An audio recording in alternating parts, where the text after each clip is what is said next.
Hello, and welcome to 52 Weeks of Health Equity. I'm your host, Tahisha.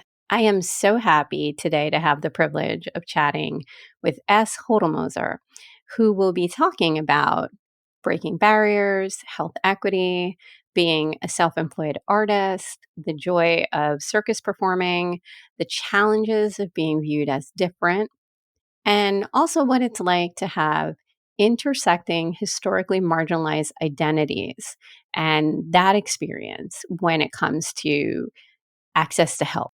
Thank you so much, Tahisha. Thanks for having me here today. Hi, yes, my name is S. I use they, them pronouns mostly in English.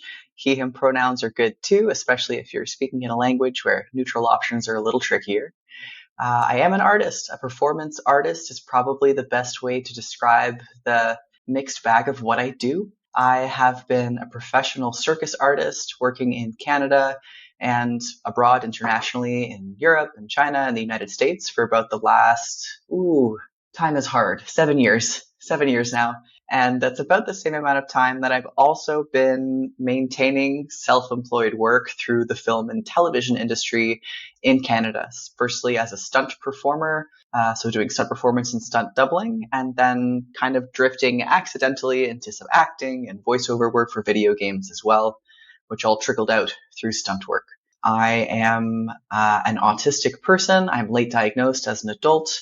I am white. I appear to be physically able-bodied, although that's debatable, working largely as a contortionist and as a circus artist in general. Actually, oh my gosh. Let me try that again. Doing the things that I do as a performance artist, so from stunts to circus work, let's just say that puts my body in positions literally or figuratively where it's often at risk of injury. And so a lot of my work as a self-employed artist in these capacities comes down to managing risk in terms of acute injury or managing chronic ongoing limitations. Additionally, the things inherent and natural to my body that have made me successful in the ways that I have been, especially in circus arts, point towards some kind of connective tissue disorder, hypermobility, or Ehlers-Danlos. I've had a lot of trouble accessing care or being taken seriously in the healthcare industry in regards to that particular part of my life, which is a common story. And that's why I'm a little hesitant to just put that label out there. But my lived experience is one where my joints do things that joints are not supposed to do. And my soft tissue does similar things. So appear physically able-bodied, but that might be up for debate. Would be the way to wrap that one up. And I still make it all work with the performance work that I do. I'm also transgender, and part of my, let's say, intersection between what I do as a performance artist and the subject of our conversation here today about health equity means I have been accessing gender affirming care now for several years, which for me personally, I enjoy talking about it, and I think it's important to talk about freely and openly so that healthcare providers can understand how to better serve these populations when they see a patient like me. And I've had gender affirming surgery. I've had top surgery twice, which is its own story. Ideally, you only want it once. And then I've also been taking hormone therapy for several years now, which has also had intersecting effects on my work as a performance artist, as well as, my health needs in an ongoing way. So, thank you so much for sharing that. I have to admit, I'm a fan of your work, the intellectual activism piece, your performing, your journey in the industry. And I first discovered us through Instagram and a lot of your aerial work, your spinning work that's on there. Then I started learning more about you, and I thought, wow, this is a unique lived experience in the creative space I would love to share, especially in the context of health and some of the challenges for self employed artists. I do want to note that S is in Canada and that the United States health system does function differently than Canada's. I also hope that we can get to chat maybe a little bit about a project that you're working on that's pretty exciting. So hopefully we'll be able to talk about that too. I think we can take this in a couple tangents here. As a broad idea that I think our conversation might circle back to a few times over the course of the next few minutes, as this conversation pertains to my individual perspective or experience, the kinds of healthcare and access needs that I have as someone who is an athlete, who is autistic, who is probably hypermobile, and who is in a field of work where injuries are not an if but a when, and the duration and success of your career or your ability to continue creating as an artist or an artistic athlete are sometimes very heavily dependent on the kind of care that I can access and the kind of healthcare providers that I have access to. I think when I think about the other circus artists that I know and work with, some people is a different conversation, but circus artists in particular, a lot of them are very conscientious about maintaining their physical health because, I mean, it's a bit obvious. It's so inherently tied to your ability to do what you love to do or what you've trained for many, many years in order to be able to accomplish. And when you add in other factors like neurodivergence, so for me, things like sound sensitivity or vestibular system stuff, balance issues. I know there's like dots that can be connected between connective tissue disorders and hypermobility as well as neurodivergent things, on top of trans health issues, which anecdotally, at least in my little pockets of the circus community, there's a lot of trans artists. There's probably a joke in there somewhere, but there's a high co-occurrence of people with hypermobility disorders, with neurodivergence, whether that's autism or ADHD or OCD, things like that. And also just folks being like, yeah, this whole gender thing isn't really for me. I'll be whatever you pay me to be today. I'll dress up however you like. But really, do I subscribe to it? Not so much. There's quite a few peers that I have in my circus community who are part of that 3 overlapping circle Venn diagram right in the middle. And do you think the creative space, specifically maybe the circus space that you're in, has lent itself to being more accepting than other spaces for those who have intersections? Maybe some of the ones that you mentioned, being trans, being autistic. Do you think there's just more acceptance for doing your own thing?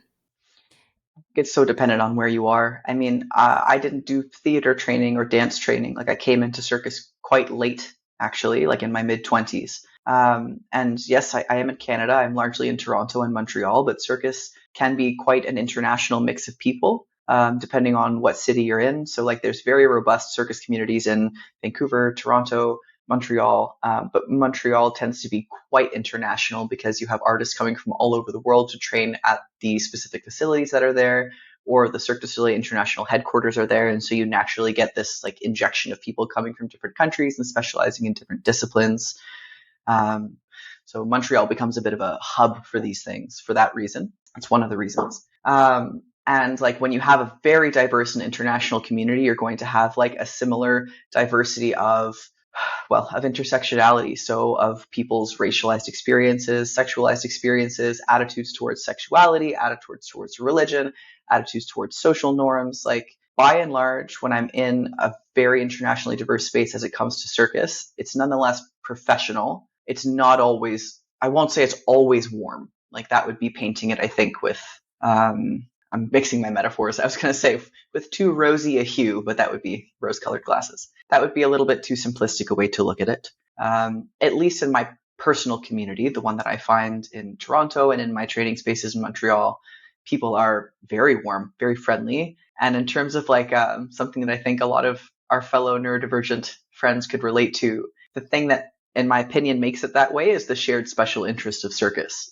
So everyone there is a movement nerd. Everyone there is like super stoked if they see you doing like a combination or a trick that they've seen you like working on for so long. Like there's these shared pursuits and goals and celebration and support in those things. And that supersedes other things that might bring us together or divide us apart in other contexts.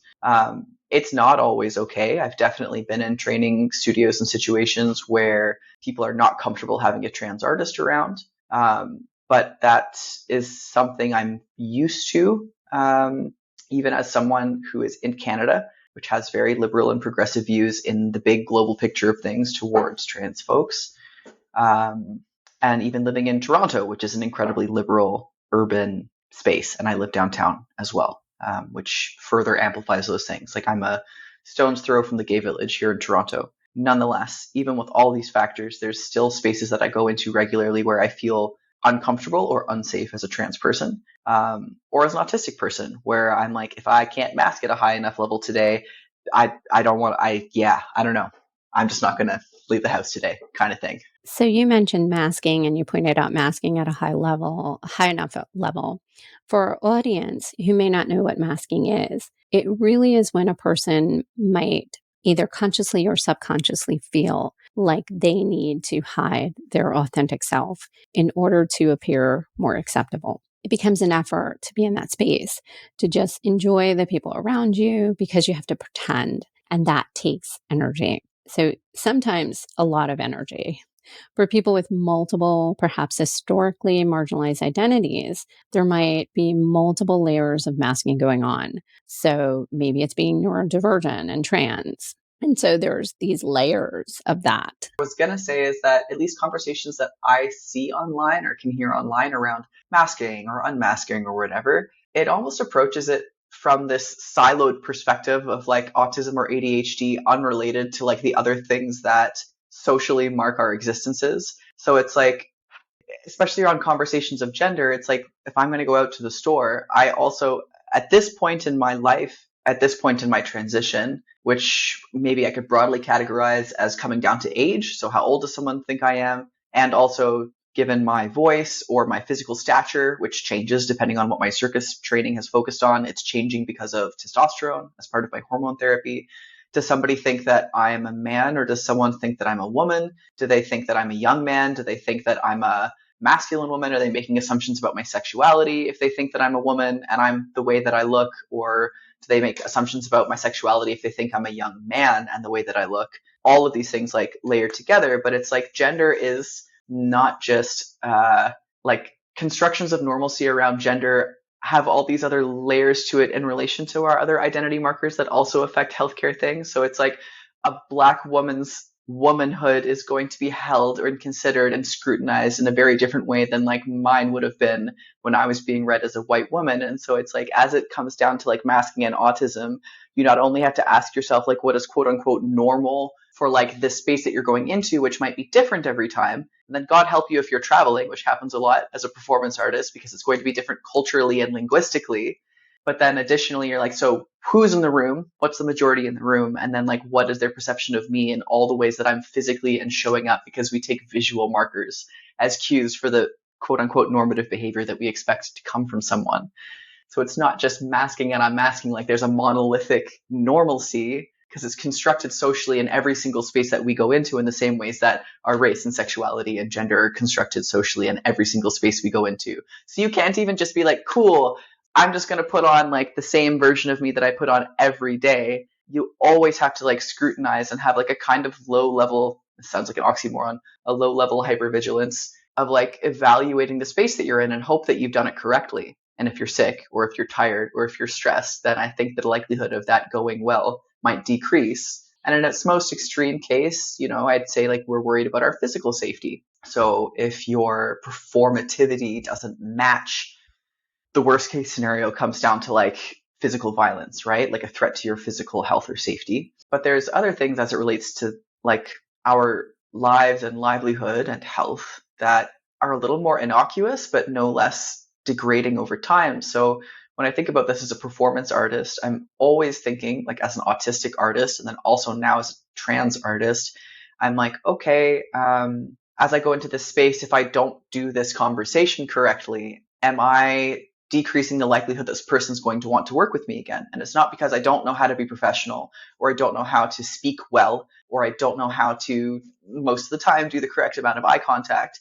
It's because it's different socially and culturally. So like social and cultural norms are very different in Montreal, which is a francophone community by and large, than it is in Toronto, which is an anglophone community by and large. Canada's got French and English populations, as well as Indigenous populations, which is a whole different angle to the conversation.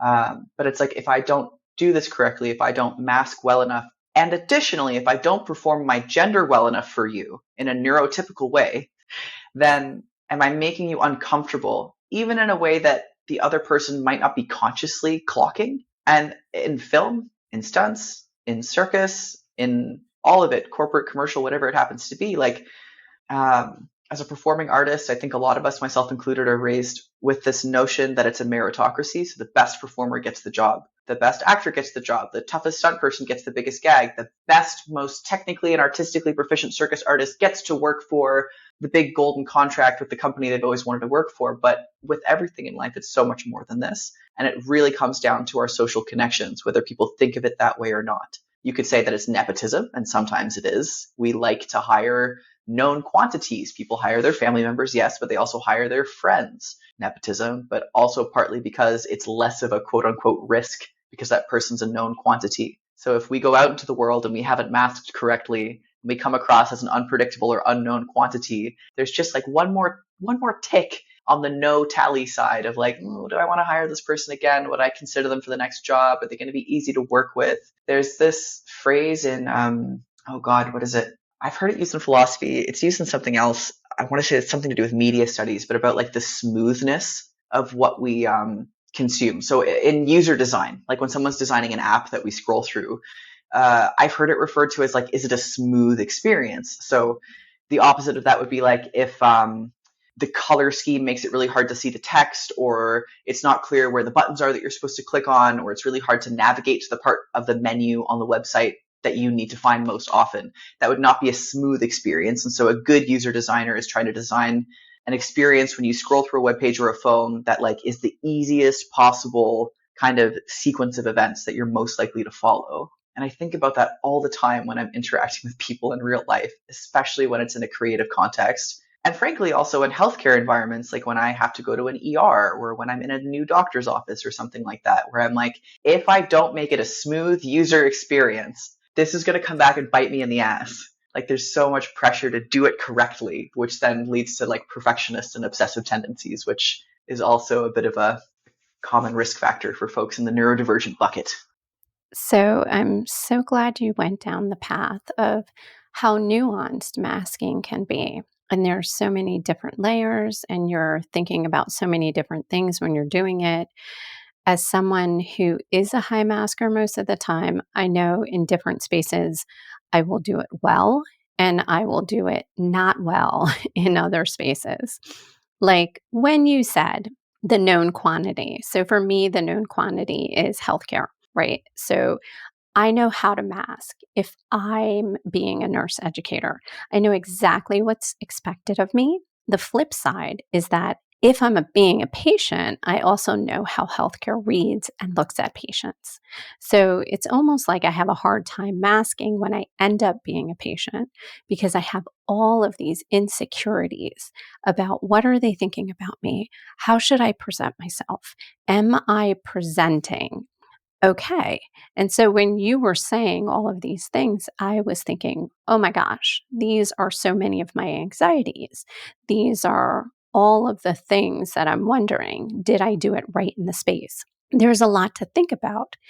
And if we go back to, healthcare and healthcare providers, what should we be focused on to kind of create spaces where people can feel like they can be their more authentic self? I think what I would say is actually less focused on what healthcare providers would do and more like advocating or reinforcing gently, encouraging, maybe is the better word there, the importance, at least that there is no one size fits all. It's unfair for a healthcare provider to try to like put that framework over things as well in order to be able to provide the best care possible. Like there's so many demands in such a fast-paced and high-stakes environment for many healthcare providers that what I would say instead is that like if it's possible is I would actually advocate for like the need to find ways to make those spaces safer for yourself as an individual. I feel a little squicky saying it because it comes across as like a hyper individualistic argument. And like I could make an argument saying that the system broadly has to change in order to have space for like folks who need more time in order to communicate effectively.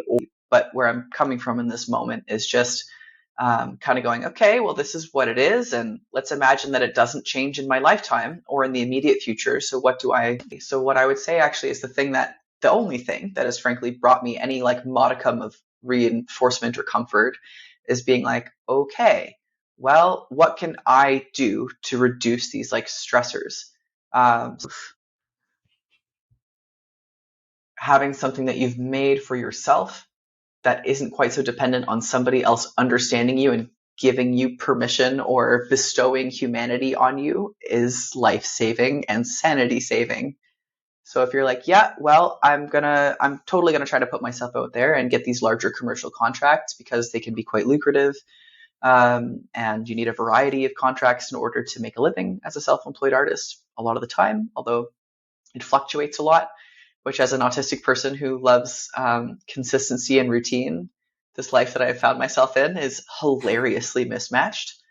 I just don't know what's coming. Yes, sorry. I've taken us on a wild tangent, but what I'm trying to say is that like all I can think of in this moment, like when you asked me that question, is like the healthcare providers that I've interacted with, like the tension when they interact with me is sometimes palpable because like we're also living in such a loaded moment when it comes to trans folks, which is probably what they're going to see before they know I'm autistic, especially if I'm doing a great job masking that day. They might not know unless I self-disclose. When I'm in a And situation, so sorry, yeah, go I ahead. just want to pause you because that is so important. Like when you are like when you're masking as an autistic, sometimes it is really hard for healthcare providers to tell that. Yes, And I speak from experience with that. The first thing they say is black woman. yes, Unless I tell them it's they don't see autistic, yeah, which I wish sometimes they did see because sometimes they don't explain things in yes, ways, especially when I'm stressed, that my brain can take in the healthcare space. So absolutely. I love that you talked about the fact that sometimes the first thing they see is the thing that they're most, and I'm using words here that you did not use, but the thing that they have the most issue with. And for me, Yes, yeah, sometimes it's black woman. absolutely. And Yeah. Like as an example, in February, I had Bell's palsy for the first time in my life. Um, and like, I was like, I could probably go in there and like self advocate. Like, I was fully prepared to go to the emergency room and just like access care, basically.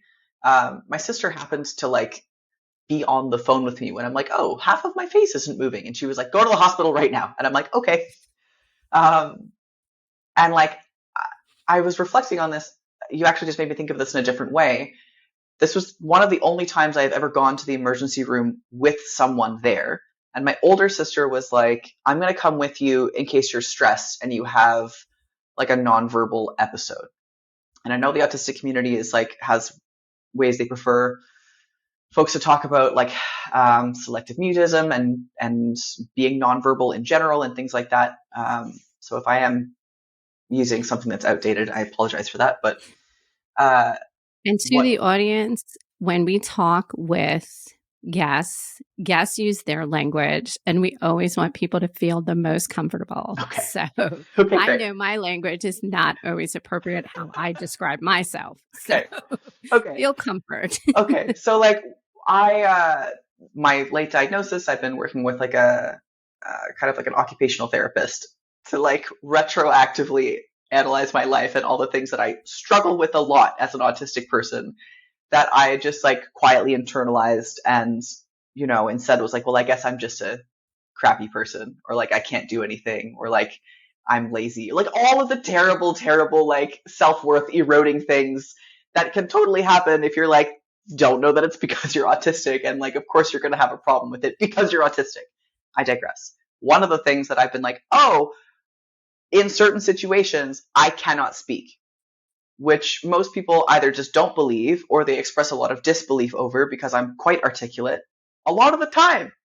And I'm very good at public speaking, but it's because I practiced, which is a different conversation. But my sister came in to the ER with me, and I realized like it was a relief because I'm like, oh, I don't have to talk, and I could allow myself to feel stressed about the situation. Whereas if it had just been me in the ER, I would have had to like hold it together and try to communicate with like the intake, like the nurse in triage, and explain X, Y, and Z. And I realized after the fact, like this was kind of there was still some COVID procedures happening at the hospital that I went at, extending to you can't bring someone in to like the ER spaces with you. And my sister was like, I'm here for accessibility because my sibling goes nonverbal sometimes. And they were like begrudgingly like, okay, like it's an accessibility issue. And in my head, I was like, oh, I'm faking it. Except we actually went into triage and I was like, wow, yeah, like I'm having a really hard time talking. And I was like, oh, my brain was like, I'm performing my autism in a way that is now visible to the triage nurse that I wouldn't have done if I'd gone into the ER alone. And I was taken a lot more seriously compared to I violently dislocated my fibula a few weeks ago, doing absolutely nothing because hypermobile joints. Different story for another conversation, perhaps. But I went into the ER because I thought I had completely shredded my LCL. I was like, oh heck, I've exploded my knee.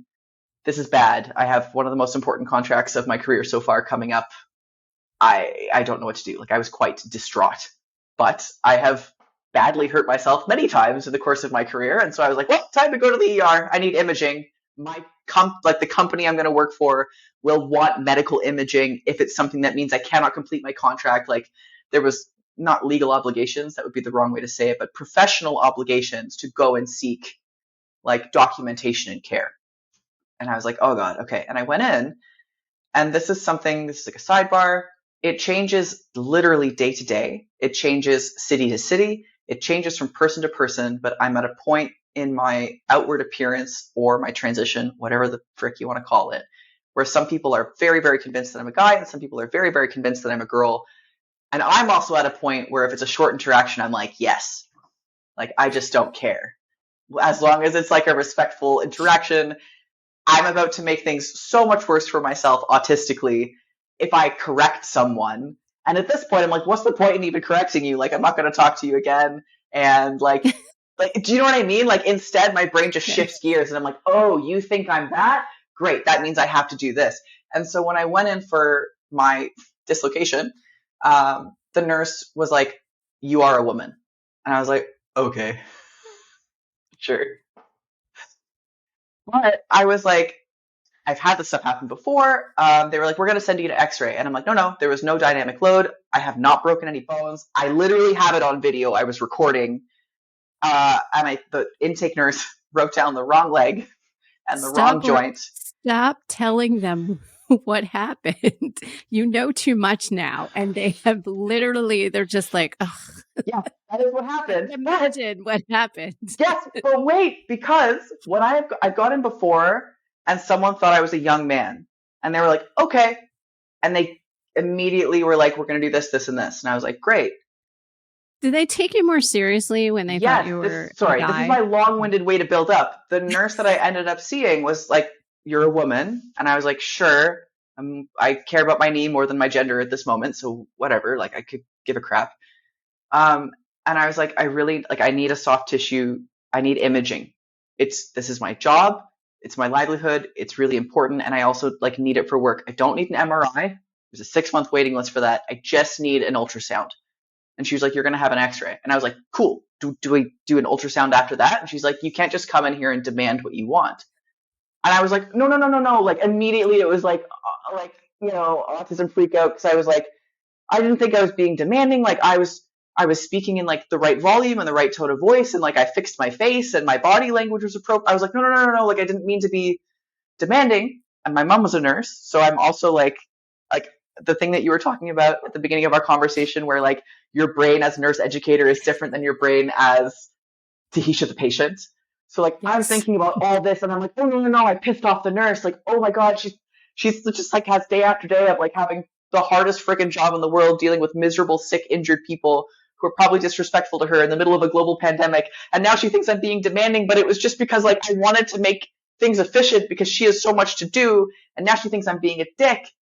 Except the last time I did that, when the nurse thought I was a young man, she was like, yes. I was like, I am I am semi envious in one way only, that you get to experience both sides at this point, depending on how people read you, and clearly see like the benefits and also the sometimes the non benefits of being viewed as Sure. male, and then the benefits and non benefits of being viewed as female. In a healthcare Like, context, it is yes, stark unless it it comes is. down to reproductive health, and then God effing help me. Like, Well, ugh.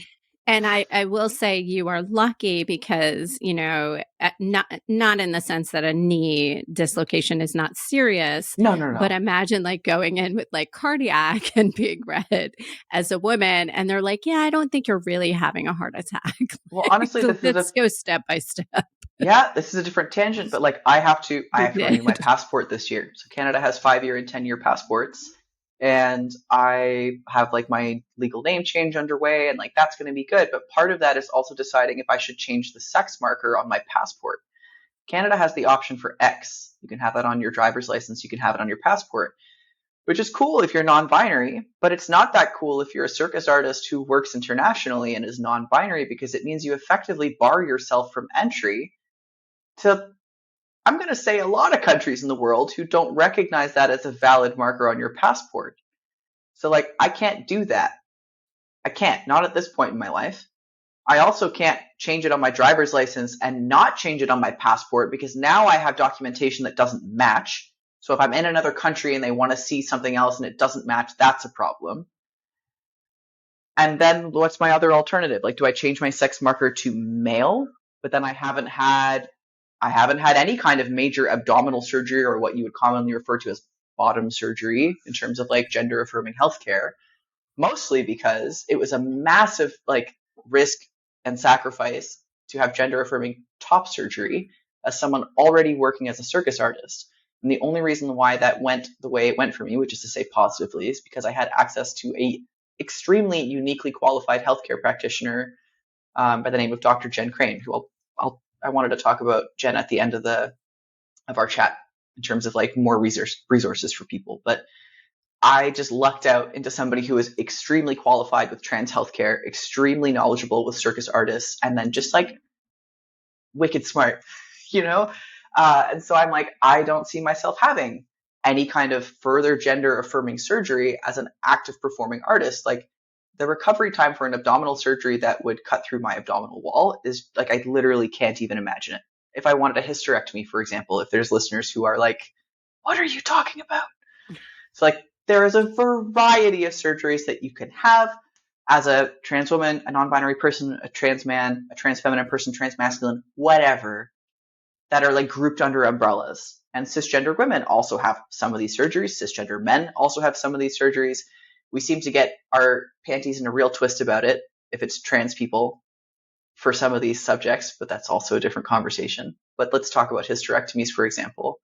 So if I change my sex marker to male on my passport, maybe that makes it so that like I'm not effectively barring myself from working in a country if like, I don't know, Circus Slay calls me up and is like, hey, do you want to do a special contract in Saudi Arabia? If I have X on my passport, I can't go into that country. But now what if I've changed my sex marker to M? There's social, oh my God, my brain is gapping out. Not norms, not expectations. There's very strict social conduct in a country like Saudi Arabia, for example, or like multiple other countries that a lot of circus contracts can happen in, where like it matters if I'm quote unquote male or quote unquote female in that country as it relates to my documentation. So when people say like, "Hey, I want you to come here," or "I want you to do this," there is so much more, it sounds like, layered into that decision of, well, where am I going to go with my solo show that I might have a grant for to produce, but how safe is it? I think this is like a challenge for me in terms of autism because it's not a fixed known I am not a fixed known quantity. None of us are.